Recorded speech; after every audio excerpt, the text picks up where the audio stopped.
Okay, I think we'll begin. We've given a few minutes for everyone to log on. Hopefully we have everyone succeeding in the technology. Welcome to tonight's House District 54 debate between Meaghan Miller and Mike Kohler. My name is Julia Kretschmar. I've been a resident of Summit County for the past 8 years, and I'm a proud member of the Summit Wasatch unit of the League of Women Voters. The League of Women Voters of Utah and the Better Utah Institute are sponsoring tonight's debate. I want to thank the candidates for taking the time to discuss some important issues and topics facing our nation, state, and counties. Also, thank you to all those attending virtually tonight and participating in our democracy. Let me review the previously agreed upon format for tonight's debate. Each candidate will have 5 minutes to introduce themselves. Candidates will then be presented with 6 questions. 4 of the questions were prepared by the League of Women Voters and 2 were submitted by the audience. Each candidate will have 90 seconds to respond to each question posed by the moderator. The candidate will receive time card signals when there is 30 seconds remaining, 5 seconds remaining, and then when time is expired. Each candidate will be given a rebuttal opportunities.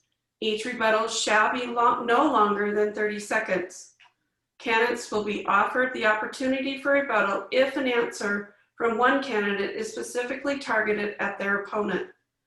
Candidates may request a rebuttal if they believe it is warranted. Candidates will defer to the moderator's judgment regarding the appropriateness of the rebuttal. If a moderator's judgment one or more candidates has failed to directly address the question posed, the moderator may pose a follow-up question. The candidate will have up to 1 minute to provide an answer to the follow-up question. After the debate question section is complete, the candidates will then have 5 minutes for a closing statement. Thank you again for all those participating. And let's begin with Meaghan and her opening statement. Thank you. I'm Meaghan Miller. Thank you so much to Alliance for Better Utah, or the Better Utah Institute as it's going by this evening, and the League of Women Voters for having me this evening and for the opportunity to connect with voters and have really meaningful conversations about the issues. I'm very grateful for the opportunity. And so a little bit about me. I live in Wasatch County, Midway to be specific, with my wonderful husband, Dylan, our 2 boys, our chickens and our dogs. And one of the dogs is actually new to the family. She's a puppy. So shoes and socks have been a target. I'm a Utahn. I grew up here. I went to, before I even went to high school, but Utah's my memories, but high school is a big one. I went to Brighton High School, the Circle School down in Salt Lake. Go Bengals. I then began my undergraduate career at the University of Utah, so my alliance is to the Utes. Go Utes!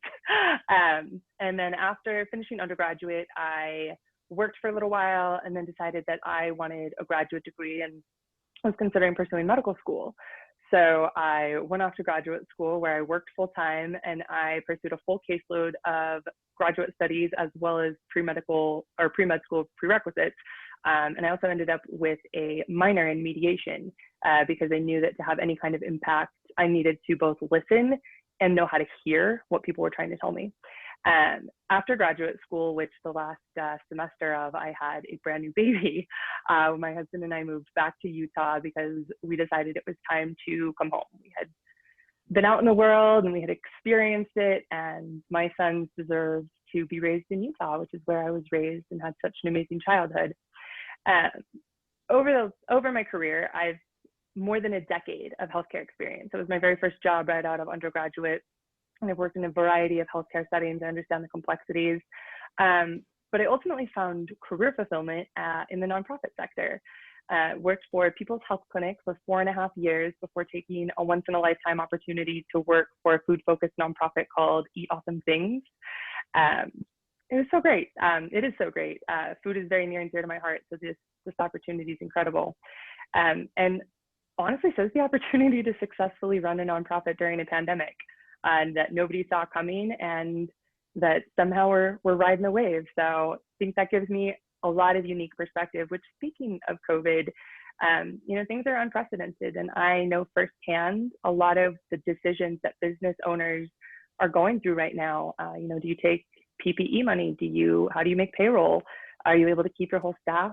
A lot of really hard decisions facing businesses as they navigate to maintain a strong economy. And which brings me to kind of my closing is about me. That's why I want to run for our office, is to be a voice for small businesses, to be a voice for families. I'm in the thick of raising my children right now. Every experience that families are going through, I hear you. I'm there with you. And to also bring a forward-thinking, balanced perspective and to look at not only the short-term impact of all of our legislative decisions, but the 5 and 10-year impact as well. A collaborative, compassionate legislature is what's needed right now to really drive Utah forward. So thank you again for the opportunity. I'm Meaghan Miller. Thank you, Meaghan. Mike, would you give us your opening statement, please? Sure. My name is Mike Kohler. Again, thank you for the groups that organized this so voters can have a shot at looking at what they are voting for. Appreciate the opportunity. I'm a lifelong resident of Midway, grew up here, Wasatch High School graduate, went to Utah State for a while and then finished up at the University of Utah.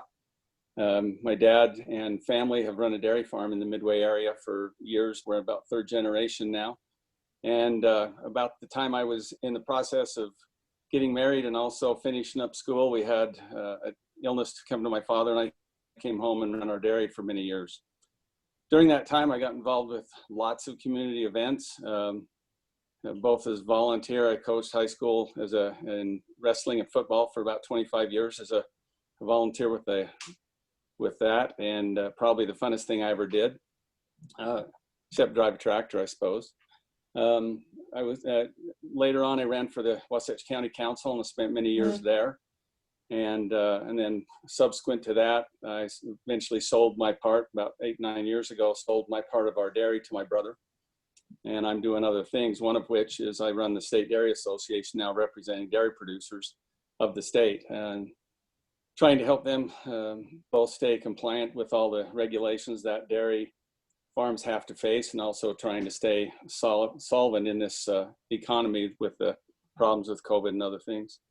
So I interact with them a lot. In that capacity, I was also a lobbyist for about 15 years, I still am. So I've been involved in the legislature in every aspect, mainly representing agriculture, but had other clients, government clients. So I've had the experience to work through virtually all of government, both in local and state, and understand it well. The reason I'm running is because I want to have a say inside the tent, so to speak. As a lobbyist, you get to work around the halls, and I have great relationships with many of the legislators, and I can make a difference, but there's nothing like being able to be inside. And when Tim decided not to run again, I thought that I would take a chance at it. And I think my experience from the past gives me the working knowledge to hit the ground running and ready to go. So I offer that to the voters, and I would look forward to the debate tonight and the questions. Thank you. Thank you, Mike. Mike, you're up first for the first question. Utah ranks in the nation in, Utah ranks last in the nation in per pupil spending. It's not just increasing spending that's needed, but there are many students underserved. What is your plan to increase funding and strengthen equality to all students? That was not part of my clientele, but I've watched education, and obviously as a coach and working with the school and the students, I see directly how funding helps or hinders or has an effect. I also have, as of in about probably 2 or 3 hours, I have 23 grandkids, and many of those are in the school system now. So I understand where they're going and what they need. I would say 2 things. Number one is we are last in per pupil spending, but we are not last in the amount of tax base that we put into students. We also have terrific teachers that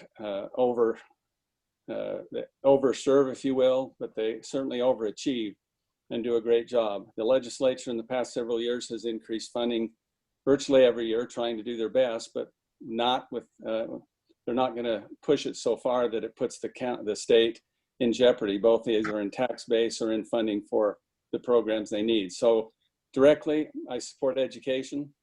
I would support increased funding. I support other methods to find funding, and I support options for students to find other options if the present system doesn't work for them.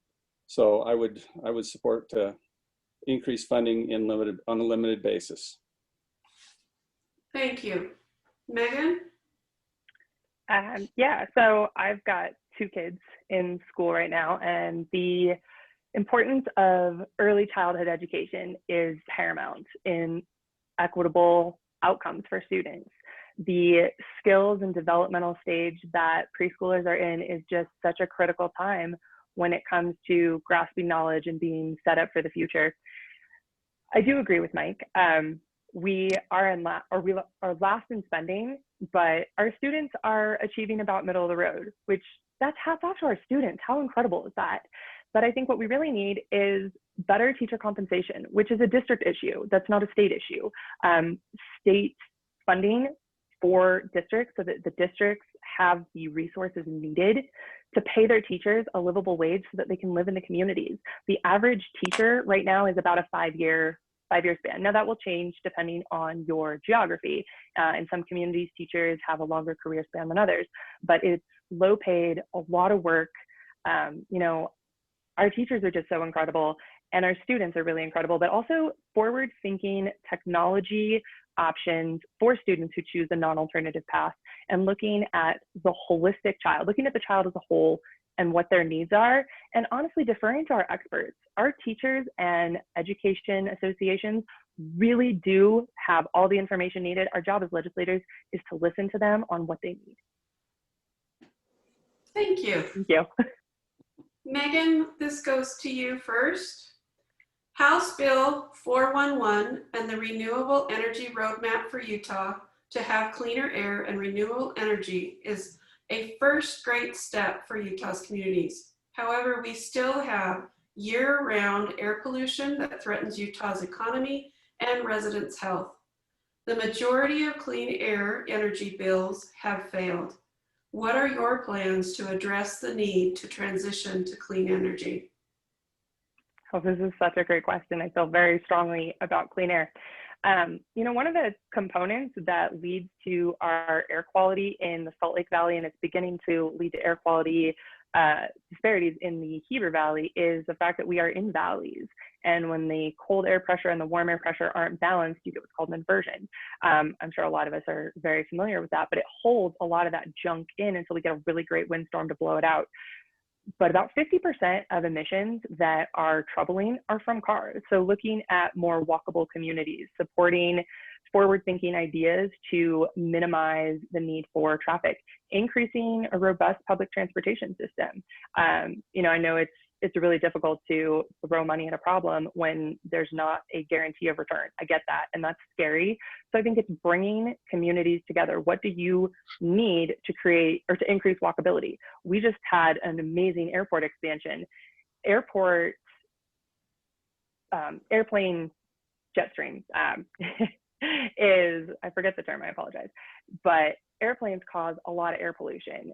Buildings cause a lot of air pollution. So small steps to go toward greener buildings is a big deal on air, focusing on electric cars that are solar powered. You know, in Utah, we have a lot of sunshine, and looking at cost-effective renewable energy as a holistic approach, I think is really the difference, or that's the way we need to go. Thank you, Meaghan. It's a big topic for 90 seconds. Go ahead, Mike. Sure. Air quality has always been, since I've been involved in the legislature and government, always been an issue, especially in Salt Lake because of the inversions, as mentioned. I would say that I've lived long enough to see the air quality actually improve quite a bit from when I was a kid.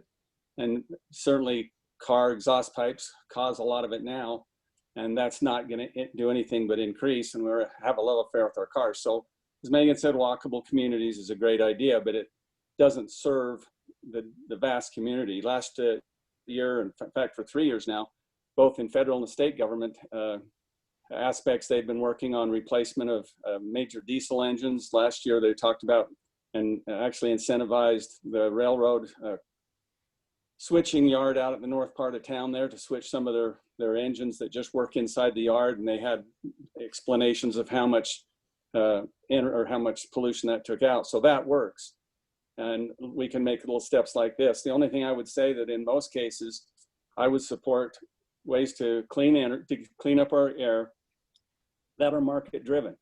I wouldn't support something that would impose something that's a hardship on small businesses, but we need to do practical things to incentivize less driving and cleaner fuels, and we're working on that. Thank you. Okay, Mike, next question. What legislation would you support regarding gun violence and police reform in Utah? That's right off the front page, certainly. Couple of things. First of all, I do not support defunding the police. I'll tell you that right now. I think those cities that have done that are sending the wrong message. Certainly better training is involved. I served an LDS mission in Japan, and as a case in point over there, the policemen were highly trained in martial arts. You heard very little about use of firearms and other things because I guess they felt they were lethal weapons without it. But when there was a confrontation, it usually ended with the cops taking care of the problem in a non-lethal way. So I think training can have a big impact. But I also think that we as a society need to start giving our leaders, police for one thing, teachers for others, giving them more respect. I think that the lack of respect for leadership and for people in the community like policemen has started at our homes. It's going or trending in the wrong way, in my opinion. And I think we need to help do that. They also, like teachers, need to be funded better. But certainly to answer your question, I think they need better training and more support. And we could probably take care of a lot of problems with that. Thank you. Meaghan? Oh, what a loaded question. So it's actually a hand-in-hand question with, I wouldn't say gun control, I would say gun education and focusing on law enforcement. I agree with Mike. We need funding, which interestingly is actually a county and municipality or city issue. But I think what we really can do for law enforcement throughout the state is it's multifaceted. One of the things is as we're passing legislation, consider the impact on law enforcement and enforceability. Are we adding to their workload, which is already at capacity? If we're adding to that workload, we are adding to their burden. If we are messing with state statutes, like post control is actually wonderful in Utah, where a police officer in Park City is held to the same standard as a police officer in Wasatch County versus San Juan County versus Salt Lake County, and allowing the law enforcement bodies to govern their own. They've been, when allowed to do so, they're very successful. And I know there's going to be some pushback on that because we also need to get groups together that have differing opinions to sit down and have a conversation, because at the end of the day, we want the same things. We want our law enforcement there when we need them. We want people to feel safe, and we want people to be able to use law enforcement as a resource and to not be scared of them. So better funding and more focus on enforcement asks of our already very taxed law enforcement. Thank you, Meaghan. Meaghan, you are up next. The Hideout's controversial attempt to annex land across county lines was facilitated by a bill in the legislature. How would you handle problematic legislation like Bill HB 359? Another loaded question. I love them. So, I mean, Hideout is a wonderful community, but the existence of Hideout is the result of legislative overreach. Instead of a developer admitting that the county had made a decision, they went around the county to the legislature. The legislature overreached and allowed that to be created. And I think the legislature would admit that that was a mistake, because a year later they amended that law. And then again, the developers wanted additional opportunities that were not being afforded to them at the county level. And so there was, again, legislative overreach. I think as legislators, honestly, what we need to do is we need to say land use for development is a city and county issue, and it's not our place to get involved if the cities and counties are adhering to established state statute that is keeping up with the current need for our communities. So I would say in this case, the best thing that the legislature could do would actually be to stand down. Okay, thank you. Mike. Yeah, this is a fun one, if you will. I was involved with a legislature. Wasatch County was one of my clients, and we followed this legislation, especially the last year and through the special interims. As we watch this, one of my main principles is local control, and I think the state government legislature should stay out of local. What they did here, though, was also exhibited one of the main problems that I see in the legislature, and that's that powerful people with money can hire the right lobbyists and get the stuff done. And it usually happens in the last couple of days when everybody's so busy that they don't have time to really watch everything as they should. And they these kind of things happen every year. So in my opinion, it was bad policy that they passed law in the first place that removed Summit County from being able to comment on it, because this should be a collaborative issue with all of the players. I know that Tim Quinn and Representative Quinn and Senator Winterton and others have tried to bring them together and have them talk it over, but now they're kind of at a stalemate because I guess they're at a point where they can't agree. But I think I would say one other thing, that the counties have master plans, and that ground was in part of Wasatch County's or of Summit County's master plan. And the law that took them out of being able to comment and participate in this was bad policy, and I would have opposed it. Okay, thank you. All right, some questions from the public. Many of our constituents have been struggling even more so due to the pandemic. Oh, this is going to Mike. What steps will you take to address the inequalities in housing and income in the short term and long term? That's kind of a two-edged sword question. Number one is we're all affected in certain ways by the virus and what it's done to our livelihoods and our families. I think I probably, and at this point in time, would not support the total shutdown of our economy the way they did. I think we should have left it more individual. My wife's going through some challenges right now, so we know that we have to take care of ourselves and stay away. But there are other families that have, and businesses that have to stay open to keep not only to provide for their families, but for their employees. And it's been very disruptive. So I did not support the carte blanche stopping. As for the question, though, I think we have to obviously use the experts. I think it's also unfair that the news has been so open. They've tried, in my opinion, to scare everybody enough, especially the young people, that everybody's afraid of it. And then we hear the numbers and you think that everybody gets it's going to die. That's not true, and we know that. And we've now starting to figure out how to actually work within the virus restrictions.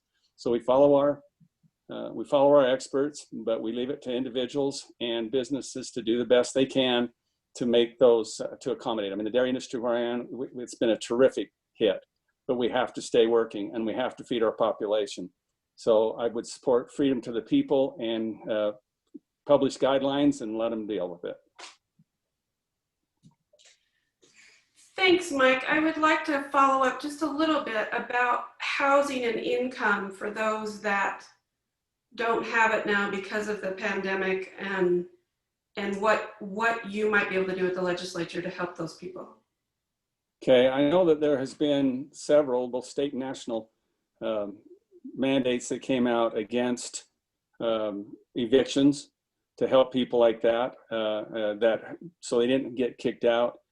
And in reality, there's only so much money, so we have to. I think there's ways to take care of it. I know in some cases, charitable groups, religious groups have helped some people, but that goes back to my original question. If this wasn't so disruptive on the whole community, I don't think we'd have seen so much of a problem.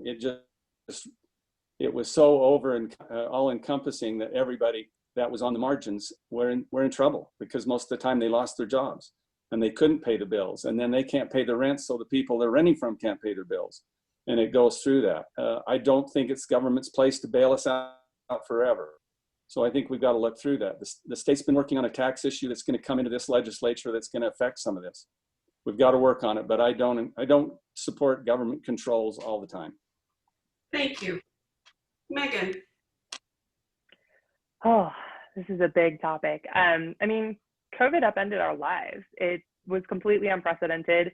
We heard rumblings of it before it hit Utah, but I think realistically, no one had any idea how to genuinely prepare because we've never seen anything like this virus.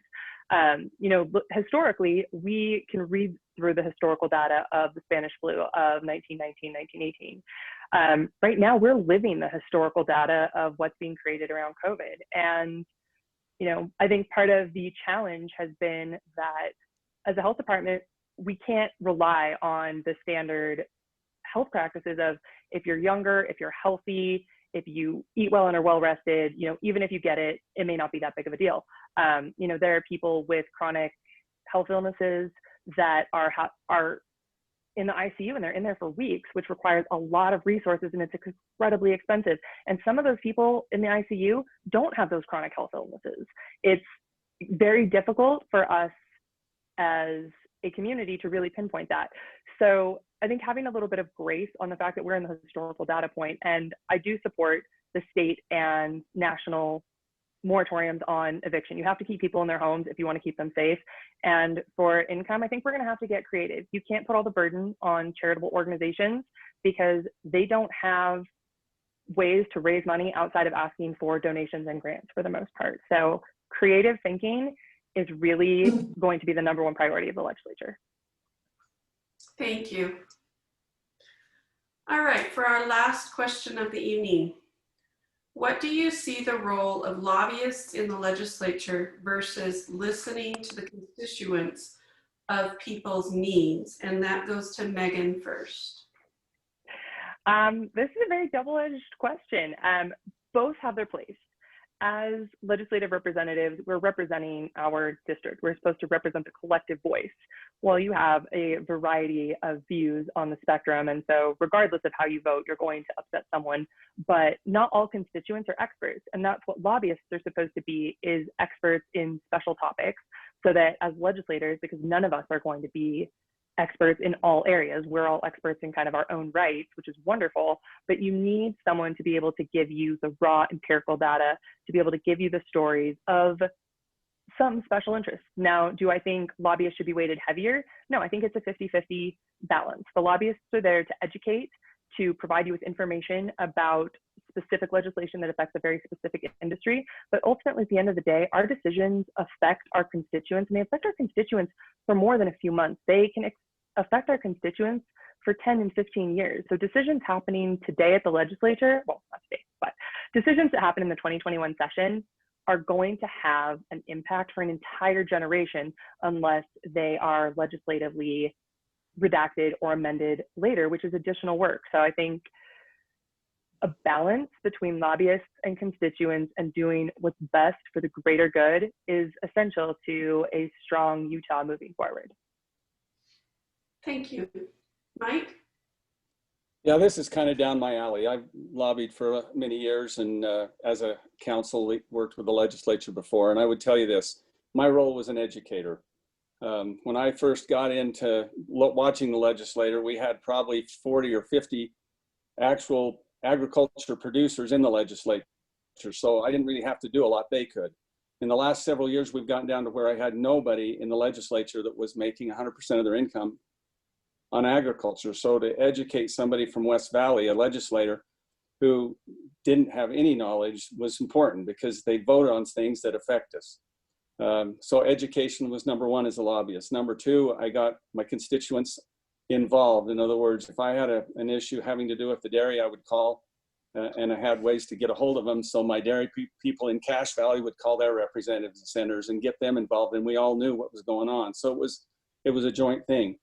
If you watch the legislators too, they're always on their phone. They're taking text and emails and everything else. And so it has to be, as has been mentioned, I think that's true. You have to take all the information you can from around the surrounding people, listen to them, and be careful with it. Now, the other thing is there's offensive and defensive. And lobbyists that get in there and push for offensive legislation to affect their industry in support of themselves, similar to what Hideout did, in my opinion, and the purchasers up there, is wrong. And that's the wrong role for lobbyists, but they play it a lot because there's a lot of money involved. So I support lobbyists because they are educators, but we need to listen to the people as well. Okay, thank you very much. That concludes our questioning section of the debate. I would like to invite Mike to do a closing statement. Sure, I appreciate the questions and the involvement of the public here. I enjoy debates about public policy immensely. I've been involved in it. You kind of have to be a political geek to be a lobbyist in the first place. And so I'm one of those guys that can turn on C-SPAN and watch it for a couple hours, and that's not in everybody's bailiwick at all. But I enjoy it, and I enjoy making sure that the things that the legislature does have been well thought out, whether it involves my industry or not, but mainly the industries that I've represented are not only practical, but don't have any unintended consequences. I would say over my experience in the legislature is that unintended consequences are probably the biggest problem that they have to deal with. And the second would be legislation that's passed that is intended to be hidden in its true effect in guise of something in a public good. And then eventually you find out what it is. So I've been involved in it. I've been involved in county government all the way through special districts, you name it, bonding, building of things. And so what I offer to this seat is somebody who has the experience, who won't have to do too much education, both as far as the processes, who knows most of the legislators personally. And I look forward to the opportunity to go down there and work for my constituents in Wasatch County, Park City, and Summit County in helping make our lives better. As I mentioned before, the tax bill that Representative Quinn was involved in quite heavily for the last 2 years is still not done. Taxes have a major effect on businesses. And that's really where the problem ended up getting shortchanged, is because they couldn't make it work with the effects to business would be too great. So as a small business owner and somebody who's been involved in that, I look forward to that debate. We've got to get a tax system that works over time, that will take care of the imbalance that we're facing with our retail sales the way they are. That'll be a fun one. Air quality is another one, transportation's another one. So I look forward to all of it. I've been involved for years, and I think I have a unique perspective and set of tools to work for it. And I look forward to the vote. Thank you very much. Thank you, Mike. Meaghan. Yeah, I want to say thank you. This has been a great evening, and I feel like, Mike, we're so ahead of time. We possibly should have been a little more snarky at each other and gotten some rebuttals. I am uniquely qualified for this seat. I have a diverse career background, a diverse education background, and most importantly, I'm in the thick of it with my constituents. And that's very important as the legislature is shaping tax reform. As we're dealing with the unprecedented needs that COVID is bringing, I'm in it with you. COVID has touched so many lives, and I'm in that with you. My husband has been unemployed all summer because of COVID. And so there have been tremendous pressures on my family because I'm the only one working. As I mentioned earlier, I'm successfully running a nonprofit. And at one point in the year, we were looking at, a massive loss. And as a nonprofit, there's no way for us to recoup that. I feel the pain that other people are feeling, but I chose to keep fighting. I chose to keep knocking on doors. My volunteers and I have knocked on thousands of doors, and we've talked to hundreds of voters. And I could have walked away. I could have said, this is not the year, I'm too busy, but I care. I care so deeply about the longevity and sustainability and success of my community. And I consider Wasatch County and Summit County my community. I don't see a barrier in that. But as we're talking tax reform, we need to listen to our small businesses. We need to bring that process to the public. It was passed very quickly last time, and there was a referendum. People were really angry, and it's because the process needs to be public. There needs to be less behind closed doors conversations. These decisions that we as legislators are making have real tangible effects on our constituents. And I've heard from constituents that their struggles about being concerned about being able to pay their mortgage, about being concerned about healthcare, about being concerned that their children can't come back to Wasatch County to raise their families, and the pain that brings. I mean, ask Park City residents. It's very hard to attain housing in Park City as a young up-and-coming family. And so all of our decisions have to be looked at, and unintended consequences are impossible to prevent. But thoughtful, well thought out, forward-thinking, deeply planned legislation does very best to prevent that. And we have the tools to do that. I'm deeply involved with my community. I'm an active Sunrise Rotarian because of the motto, service above self. Serving in the legislature is both a opportunity and it's complete honor. And it would be my honor to serve in the legislature, to bring my unique skill sets, to bring my talents at building coalitions. I've worked with many of the legislators already for the few years that I have been engaged, and I've worked with legislators when I was in undergraduate school. I'm really excited to bring my time and talents into this position. I have endless amount of energy that this is good to keep me going on a project. So once again, I'm Meaghan Miller, and I hope that I earn your vote on November 3rd. And thank you again for this wonderful opportunity. Thank you, Meaghan. Thank you, Mike. That is the conclusion of tonight's debate. Thank you to the Better Utah Institute and the League of Women Voters of Utah for organizing this event.